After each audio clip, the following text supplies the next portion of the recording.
দার্জিলিং ঘুরতে এসেছি, দুখানা পর্বও তো হয়ে গেল, কিন্তু এখনো পর্যন্ত ঘুরে দেখা হয়নি দার্জিলিংয়ের সবথেকে সুন্দর ডালি মনেস্ট্রি আর দার্জিলিং জু, যে প্রাণীর জন্য অত্যন্ত ফেমাস। সেই রেড পান্ডাও তো এখনও দেখা হয়নি। ও ভুলে গেলেও চলবে না, দার্জিলিং ঘুরতে এলে একটা স্পেশাল জায়গায় দাঁড়িয়ে ছবি না তুললে ভ্রমণটা কিন্তু অসম্পূর্ণ থেকে যায়। তো বাকি সমস্ত সাইট সিন ঘুরে দেখা, কোন স্পেশাল জায়গায় দাঁড়িয়ে ছবি তোলা আর দার্জিলিং থেকে এনজেপি ফেরার গল্প নিয়েই আসছি আজকের ভিডিওতে। আগের দিনের ভিডিওটা যে সাইট সিন পয়েন্ট দিয়ে শেষ করেছিলাম ঘুম মনেস্ট্রি, সেখান থেকেই এবার রওনা দিলাম দার্জিলিংয়ের পরবর্তী সাইট সিন পয়েন্ট ডালি মনেস্ট্রির উদ্দেশ্যে। ঘুম মনেস্ট্রি দেখে এবার চলে এলাম ডালি মনেস্ট্রিতে।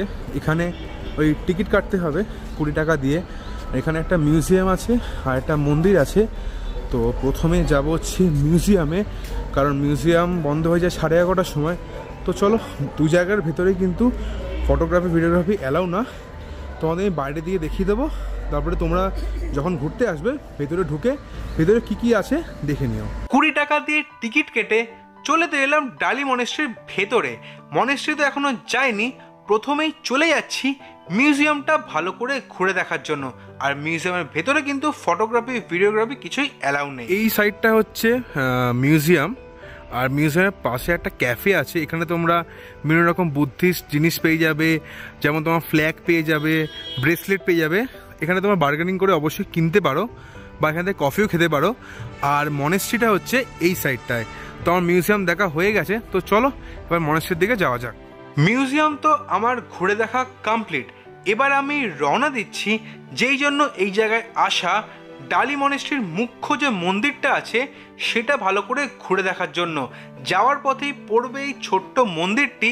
এই মন্দিরটি ভালো করে তো আমি ঘুরে দেখলাম, এবার আমি রওনা দিলাম মুখ্য মন্দিরের উদ্দেশ্যে। কিছু ধাপ সিঁড়ি অতিক্রম করে ফাইনালি আমি চলে এলাম ডালি মনেস্ট্রির একদম সামনে। তোমরাই দেখো এই মন্দিরটি কি সুন্দর, সত্যি কথায় অসাধারণ। দেখো কি সুন্দর মনেস্ট্রি, সত্যি কথায় অসাধারণ। আর মনেস্ট্রির ঠিক পাশেই রয়েছে ভগবান বুদ্ধের একটা স্ট্যাচু। এই যে দেখো কি অসাধারণ। আর নিচে একটা পাথর আছে। আমরা যারা বাইক চালাই, স্কুটি চালাই বা গাড়ি চালাই, তাদের গাড়িতে সবসময় একটা ফ্ল্যাগ ঝোলে। সেই ফ্ল্যাগের সমস্ত যে সাইনগুলো এই পাথরের মধ্যে আঁকা আছে। সত্যি কথায় এই জায়গাটা অসাধারণ, সত্যি কথায় অসাধারণ। মনেস্ট্রির বাইরের দিকে রয়েছে ভগবান বুদ্ধের একটি অসাধারণ মূর্তি। আর মনেস্ট্রির ভেতরে কিন্তু ফটোগ্রাফি ভিডিওগ্রাফি কিছুই অ্যালাউ না। তোমাদের এই ছবিটি আমি দেখালাম, যে ছবিটি আমি অনলাইন পেয়েছি। আমি তো ভেতরে ফটোগ্রাফি করতে পারিনি, সেই জন্য আমি অনলাইন থেকে ছবিটা নিয়ে তোমাদের জন্য ভিডিওর মধ্যে রেখে গেলাম। তোমরাই দেখো ছবির মাধ্যমে ভগবান বুদ্ধকে। মন্দিরের ভেতরে যাওয়ার জন্য এটাই হচ্ছে মেন দরজা। যেহেতু এখানে ফটোগ্রাফি ভিডিওগ্রাফি অ্যালাউ না, যদি ভুল করে ফটোগ্রাফি ভিডিওগ্রাফি করে ফেলো 500 টাকা কিন্তু ফাইন আছে। এই পর্দাটার ভেতরে ঢুকলে কিন্তু তোমরা একটা অসাধারণ সৌন্দর্য দেখতে পাবে। সত্যি কথা আমার তো মন জুড়িয়ে গেছে। আজকে আমি টোটাল 3খানা মনেস্ট্রি এই নিয়ে ঘুরলাম, কিন্তু এই মনেস্ট্রিটার সৌন্দর্য সত্যি কথায় অসাধারণ। তো পিস পাগোডা দেখলাম, ঘুম মনেস্ট্রি দেখলাম, এটা ডালি মনেস্ট্রি। তো আমি তোমাদের একটা কথা বলতে পারি যে এই ডালি মনেস্ট্রি কিন্তু এই দুটো মনেস্ট্রির থেকে অনেক সুন্দর, অনেক সুন্দর। তো এই জায়গাটা কিন্তু তোমরা সাইট সিন পয়েন্টের মধ্যে রাখবে, আর এই জায়গা কিন্তু মিস করবে না। এই জায়গাটার সৌন্দর্য কিন্তু অসাধারণ। যখন তোমরা মন্দিরের ভেতরে ঢুকবে সেই সৌন্দর্য দেখে না, সত্যি কথা তোমাদের মন শান্তি হয়ে যাবে। এত পিস ভেতরে আর এত সৌন্দর্য ভেতরে, কি বলবো, এক কথায় বর্ণনা করতে পারছি না আমি। তাই তোমরা এলে দার্জিলিং কিন্তু ডালি মনেস্ট্রিটা অবশ্যই ঘুরবে। প্রথমে পিস পাগোডা জাপানিজ টেম্পল, তারপরে ঘুম মনেস্ট্রি, তারপরে ডালি মনেস্ট্রি ঘুরে দেখে এবার আমি রওনা দিলাম আজকের আমার পরবর্তী গন্তব্য দার্জিলিং জু আর মিউজিয়ামের উদ্দেশ্যে। চলে এলাম দার্জিলিংয়ের জুলজিক্যাল পার্কে। এখানে এন্ট্রি ফিস হচ্ছে 110 টাকা পার পারসন। এন্ট্রি ফিসটা আমার মানে দেখে মনে হলো একটু বেশি, কারণ আমাদের কলকাতায় যে আলিপুর জু আছে সেখানে এন্ট্রি ফিস মনে হয় 50 টাকা করে। তো এবার 110 টাকা নিচ্ছে। তো ভেতরে গিয়ে দেখা যাক কী কী আছে। তো চলো যাওয়া যাক জুয়ের ভেতরে, আর তোমাদের দেখাচ্ছি ভেতরে কী কী আছে।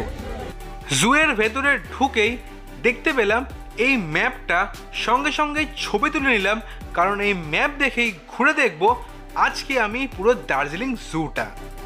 প্রথমেই চলে এলাম দার্জিলিং জু, যে জন্য ফেমাস রেড পান্ডা দেখতে। তোমরাই দেখো ভিডিওর মাধ্যমে রেড পান্ডাটা কি সুন্দর এই ডাল থেকে ওই ডালে খেলা করে বেড়াচ্ছে। রেড পান্ডা তো ভালো করে দেখলাম। রেড পান্ডা যে রোতে আছে সেই রোতে কিন্তু তোমরা বিভিন্ন রকম খাঁচার মধ্যে বিভিন্ন ধরনের পাখি দেখতে পাবে। তাছাড়াও কিন্তু এখানে দুটো ছোট ছোট অ্যাকোরিয়াম আছে যেখানে রয়েছে রং বেরঙের মাছ। তো চলো তোমাদের সেগুলো ঘুরিয়ে দেখাই।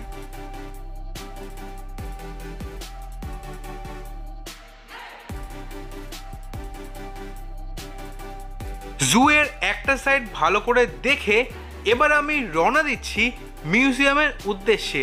আর মিউজিয়াম যাওয়ার পথে দেখতে পেলাম যে একটা ভাল্লুক ঘুমানোর চেষ্টা করছে, কিন্তু লোকের আওয়াজে ভালো করে ঘুমাতে পারছে না। এখানে রয়েছে বিভিন্ন ধরনের হরিণ, ছাগল, আরও কত কি।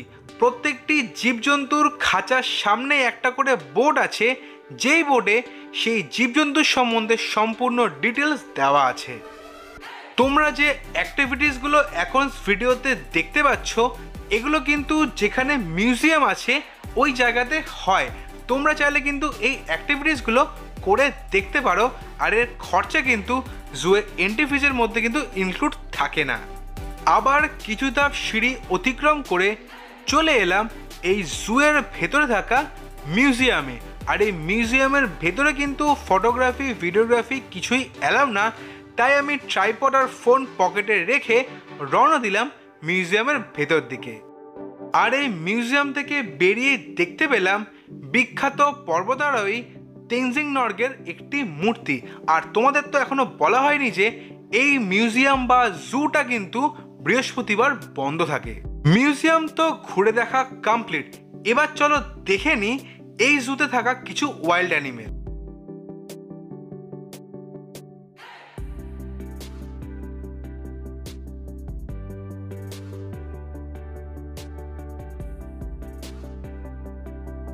প্রথমে দেখলাম স্নো লেপার্ড, তারপরে দেখলাম চিতাবাঘ, তারপরে দেখলাম ব্ল্যাক প্যান্থার, এরপরে চলে এলাম হিমালয়ান উলফ দেখতে। প্রত্যেকটা প্রাণী কিন্তু দুপুরবেলা খাওয়া দাওয়া করে টেনে ঘুম দিচ্ছে, তাই জন্য কিন্তু তাদের নড়াচড়া ভালো করে দেখতে পাইনি। খাঁচার ভেতরে যেহেতু গাছ নেই সেই জন্য ছোট্ট হনুমানটি সেই খাঁচার জাল ধরেই কাছে ওটা প্র্যাকটিস করছে। এইসব দেখে এক মুখ হাসি নিয়ে রওনা দিলাম আজকের আমার পরবর্তী গন্তব্যের উদ্দেশ্যে। আর এই জু আমার পুরোপুরি ঘুরতে টাইম লেগেছিল ওই 1.5 থেকে 2 ঘন্টা মতো। তো দার্জিলিং জু দেখার পর এবার আমি চলে এলাম রঙ্গিত টি এস্টেটে। তো চলো তোমাদের এই পুরো টি এস্টেটটা ভালো করে ঘুরিয়ে দেখাচ্ছি। আর এই টি এস্টেটের বাইরে কিন্তু কিছু চায়ের দোকান আছে, তোমরা চাইলে কিন্তু এখান থেকে চা কিনে বাড়ির জন্য নিয়ে যেতে পারো।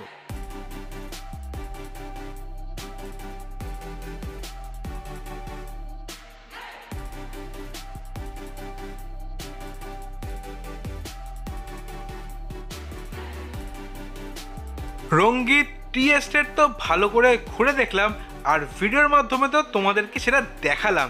এবার চলে এলাম দার্জিলিংয়ের last sight seen point Tenzing রকে। তো চলো এই জায়গাটা তোমাদের ভালো করে ঘুরিয়ে দেখাই।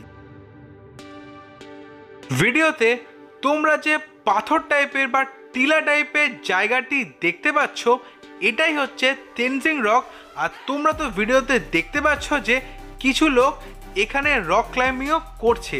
তো তোমরা চাইলে কিন্তু এখানে রক ক্লাইম্বিং অ্যাক্টিভিটিটা করতে পারো।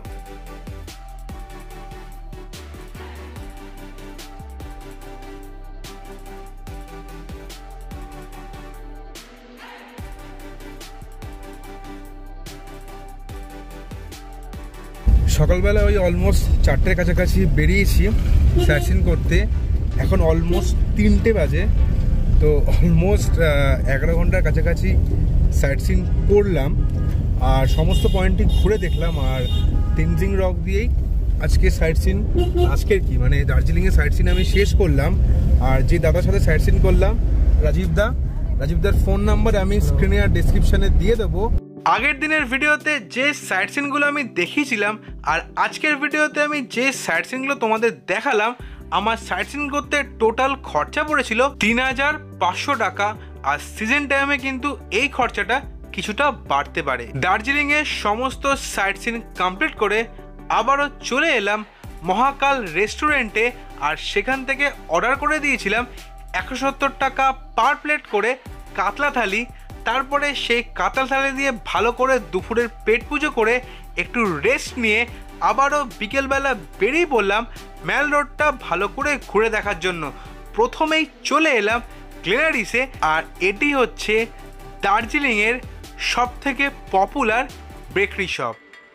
তো চলো এই দোকানের ভেতরে আমি যাই আর ভার্চুয়ালি তোমাদের দেখাই যে এই দোকানের ভেতরে কি কি পাওয়া যায়।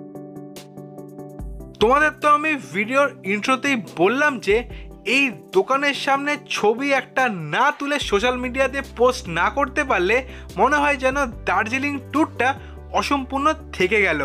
এই দোকানের সামনে একটা জায়গা করা আছে, সেই জায়গায় দাঁড়িয়ে মানুষজন ছবি তোলে। আর এই দোকানের এতটাই ক্রেজ যে দোকানের সামনে যে জায়গাটি করা আছে সেখান দিয়ে ছবি তোলার জন্য অনেক লম্বা লাইন পড়ে যায়। একের পর এক লোক লাইন দিয়ে এখানে ছবি তোলে। ইউটিউবে অনেক ভিডিও দেখতাম যে লোকে গ্লেনারিসে যেটা হোপ লেখা আছে ওখানে মানে ছবি তুলছে বা খাচ্ছে। আমিও গেছিলাম। তো আজকে আমার দার্জিলিংয়ের লাস্ট ডে, বাট জিনিসপত্রের যা দাম দেখলাম তোমাদের দেখালাম, মারাত্মক দাম, সস্তায় কিছু নেই। মানে ব্র্যান্ডিং বা ব্র্যান্ডের দোকান বলে জিনিসপত্রের খাবারের দাম এতটাই বেশি, তাও কিন্তু প্রচুর ভিড় দোকানে। আমি ওখান থেকে একটা চকলেট রোল নিয়েছি, এইটুকু রোলের দাম ৭০ টাকা। খেয়ে দেখি ৭০ টাকার এত দাম কেন, কী টেস্ট।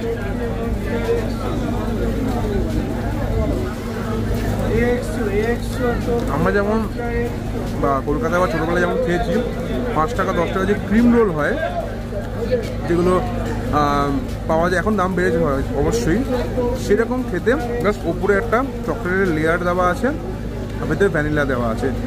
অতটাও মানে হ্যাঁ ভালো, বাট ৭০ টাকা দামটা অতিরিক্ত বেশি লাগলো। কী করা যাবে, ইচ্ছা ছিল খাওয়ার তাই কিনলাম, খেলাম।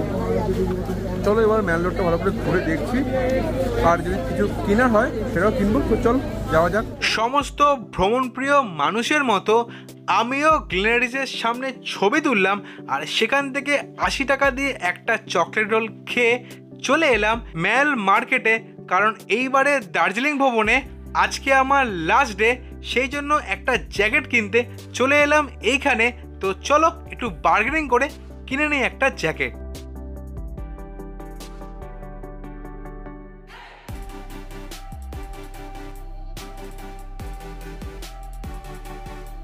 এখন ঘড়িতে বাজে হচ্ছে 8:30।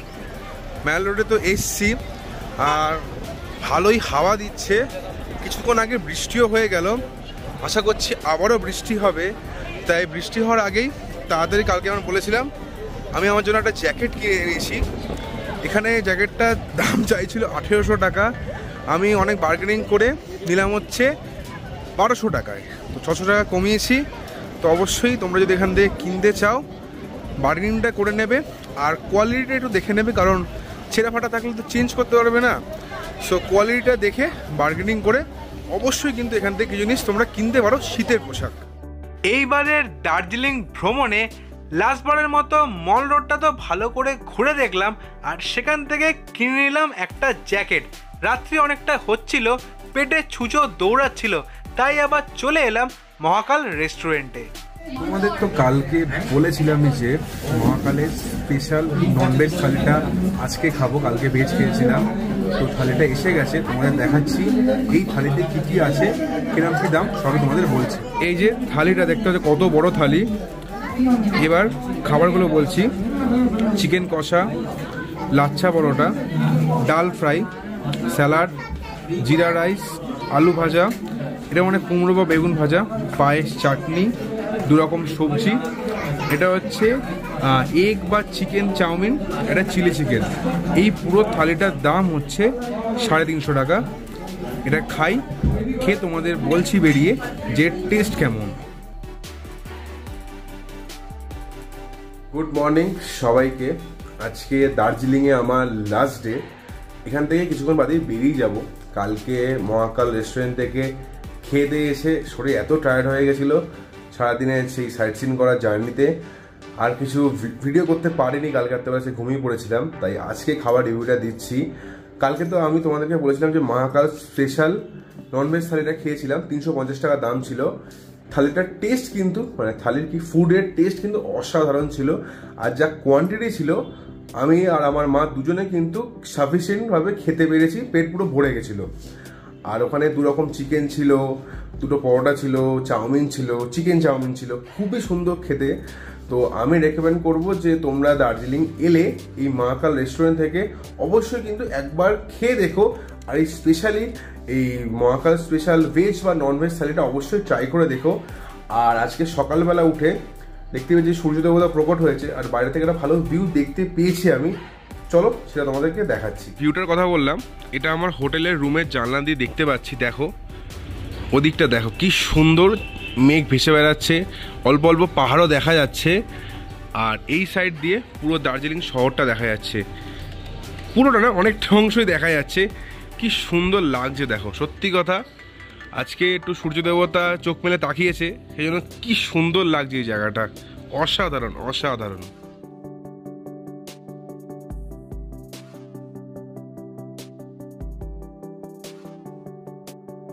ঘড়িতে এখন সময় অলমোস্ট 9:30 বেজে গেছে। আর এবার কিছুক্ষণের মধ্যে হোটেল থেকে চেক আউট করবো। এই হোটেলে চেক আউট টাইম হচ্ছে 11টার সময়। আমাকে একটু তাড়াতাড়ি চেক আউট করতে হবে, কারণ যদি গাড়ি বাই চান্স ট্রাফিক জ্যামে ফেসে যায় তাহলে কিন্তু ট্রেনটা মিস করবো। কারণ আমার ট্রেন আছে দুপুরবেলা 3টের সময়, বন্দে ভারত এক্সপ্রেস। তো এখান থেকে কিছুক্ষণের মধ্যে চেক আউট করবো। আর আমি যেখানে রয়েছি বাটা রোডের কাছাকাছি, ওখান থেকে আমি শেয়ার কার ধরবো, সেটা তোমাদের দেখাবো। তো চলো চেক আউট করে তোমার সাথেও দেখা হচ্ছে। ব্যাগপত্র গুছিয়ে ব্রেকফাস্ট করে নিয়ে হোটেলে 2 দিনের 3600 টাকার বিল পেমেন্ট করে এবার আমি রওনা দিলাম বাটা রোডের শেয়ার ট্যাক্সি স্ট্যান্ডের উদ্দেশ্যে। শেয়ার গাড়ি তো পেয়ে গেছি ওই বাটা রোড থেকেই। এবার রওনা দিচ্ছি হচ্ছে শিলিগুড়ির উদ্দেশ্যে। আমার ভাড়া পড়লো এখানে 250 টাকা পার পার্সন। এবার শিলিগুড়ি যাওয়ার পথে তোমাদের রাস্তায় সৌন্দর্য দেখাচ্ছি, কারণ সূর্য উঠেছে, ভালো ভিউ দেখা যাচ্ছে কিছুটা। তো সেটাই তোমাদের যাওয়ার পথে শেয়ার করছি। আমি যেহেতু বাটা রোডের কাছের হোটেলে ছিলাম, সেই জন্য আমি ওখান থেকেই শেয়ার গাড়িটা ধরলাম। এছাড়াও কিন্তু তোমরা হোটেল রামাডার কাছেই কিন্তু শেয়ার গাড়ি পেয়ে যাবে, বা তোমরা দার্জিলিং টয় ট্রেন স্টেশনের সামনেও কিন্তু শেয়ার গাড়ি পেয়ে যাবে দার্জিলিং থেকে শিলিগুড়ি আসার জন্য। যাওয়ার দিনও গেছিলাম কার্শিয়াংয়ের ওপর দিয়ে, ফেরার দিনেও গাড়ি কার্শিয়াংয়ের ওপর দিয়ে রওনা দিল শিলিগুড়ির উদ্দেশ্যে। আর কার্শিয়াং টয় ট্রেন স্টেশনটা যেই আমার চোখে পড়লো, মনে পড়ে গেল কার্শিয়াং ভ্রমণ। কার্শিয়াং থেকে যে চিমনি ভিলেজ ঘুরতে গেছিলাম, বা এইবারে আমি যে ঘুরতে গেছিলাম লেপচা জগৎ, সেই ভ্রমণ। তোমরা যদি এখনও সেই ভিডিও না দেখে থাকো, আমি আই বাটনের ডেসক্রিপশানে সেই ভিডিওর লিঙ্ক দিয়ে দেবো। অলমোস্ট 2 ঘন্টা জার্নি করে গাড়ি এসে একটা রেস্ট স্টপে দাঁড়ালো। এখান থেকে ব্রেকফাস্ট করব। তো ব্রেকফাস্টে অর্ডার করলাম হচ্ছে চা আর স্যান্ডউইচ। এখন ঘড়িতে সময় হচ্ছে ওই 11:30 বাজে। 2 ঘন্টা মতো লাগলো। দার্জিলিং থেকে কার্শিয়াং টোপকে একটা জায়গায় দাঁড়ালো। তো খাবারটা খেয়ে আবার রওনা দেবো শিলিগুড়ির উদ্দেশ্যে। আবার শিলিগুড়ি থেকে অটো করে যেতে হবে এনজেপি। তো শিলিগুড়ি পৌঁছে তোমার সাথে দেখা হচ্ছে।